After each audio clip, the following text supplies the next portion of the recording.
নমস্কাৰ ফাইনালি অতি অপেক্ষাৰ অন্তত এটা ভাল খবৰ আহিছে শিক্ষক নিযুক্তি সম্পৰ্কে আৰু এটো হৈছে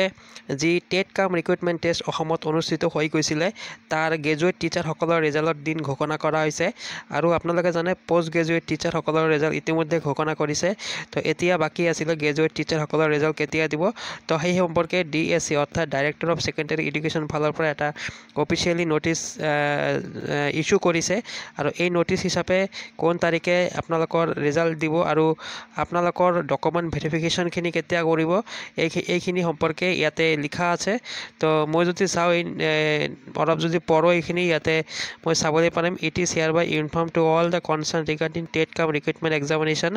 2024 for the post of graduate teacher held on 19 January 2025 that the candidate who are presently selected for document verification will be able to download their admit card where maximum total marks inclusive of weightage mark will be reflected. Such candidate will have to appear at the designated venue on the specific date and time along with required document as mentioned in the admit card for document verification. তাৰ মানে আপোনালোকক ইয়াতে কি কৰিব এইখিনি চাওক যেটো bold লেটাৰেলে লিখা আছে এইখিনি পঢ়ক আপোনালোকে সকলোখিনি গম পাব the admit card or the mark sheet as the case may be will be available for downloading from 11 AM ৰাতিপুৱা 11 বজাৰ পৰা আৰু আপোনালোকে ডেটটো মনত ৰাখিব 23 জুন 2025 আকৌ কৈছো 23 জুন 2025 চনৰ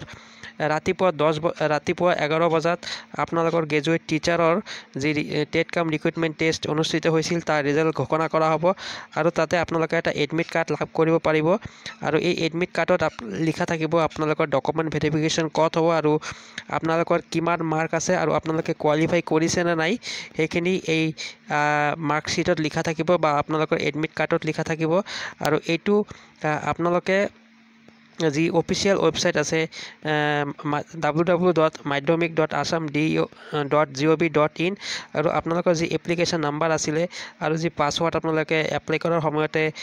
বহুৱাইছিলে বা দিছিলে সেইখিনি দি লগইন কৰিব লাগিব আৰু লগইন কৰাৰ পাছত আপোনালোকৰ যি এডমিট কাৰ্ড আৰু ওয়েটেজ মাৰ্ক কিমান আছে আপোনালোকে কিমান পাইছে আপোনালোকে কোৱালিফাই কৰিছে না নাই সেইখিনি আপোনালোকে জানিব পাৰিব আৰু আপোনালোকৰ নেক্সট যেটো ডকুমেণ্ট ভেৰিফিকেশ্যন হ'ব সেই এডমিট কাৰ্ডত ডকুমেণ্ট ভেৰিফিকেশ্যন ভেনু আৰু আপোনালোকক কি ডকুমেণ্টৰ প্ৰয়োজন হ'ব সেইখিনি আপোনালোকে তাতে চাবলৈ পাৰিব তাৰ পিছত লিখা আছে the selection of the candidate is subjected to fulfillment of the eligibility criteria as prescribed in the advertisement and veracity of the document and declaration made by the candidate. Technical support toll free number আপোনালোকৰ যদি কিবা অসুবিধা হয় admit card বা আপোনালোকৰ result চাবলৈ যদি কিবা অসুবিধাৰ সন্মুখীন হয় তেনেহলে আপোনালোকে সেইটো নম্বৰত ইয়াতে নম্বৰ দিয়া আছে এইটো নম্বৰত কল কৰিব ৰাতিপুৱা 10 বজাৰ পৰা সন্ধিয়া 5 বজালৈকে সোমবাৰৰ পৰা শনিবাৰলৈকে ঠিক আছে আৰু লিখিছে the director of secondary education Assam will not be responsible for any typing printing mistake তো মুঠতে কথাটো হল যে ভাল খবৰ এটা আমি লাভ কৰিছো আমি বহুত দিনৰ পৰা ওয়েট কৰি আছিলো গ্ৰেজুৱেট টিচাৰ সকলৰ ৰিজাল্ট কেতিয়া পাবলিশ কৰিব আৰু ফাইনালি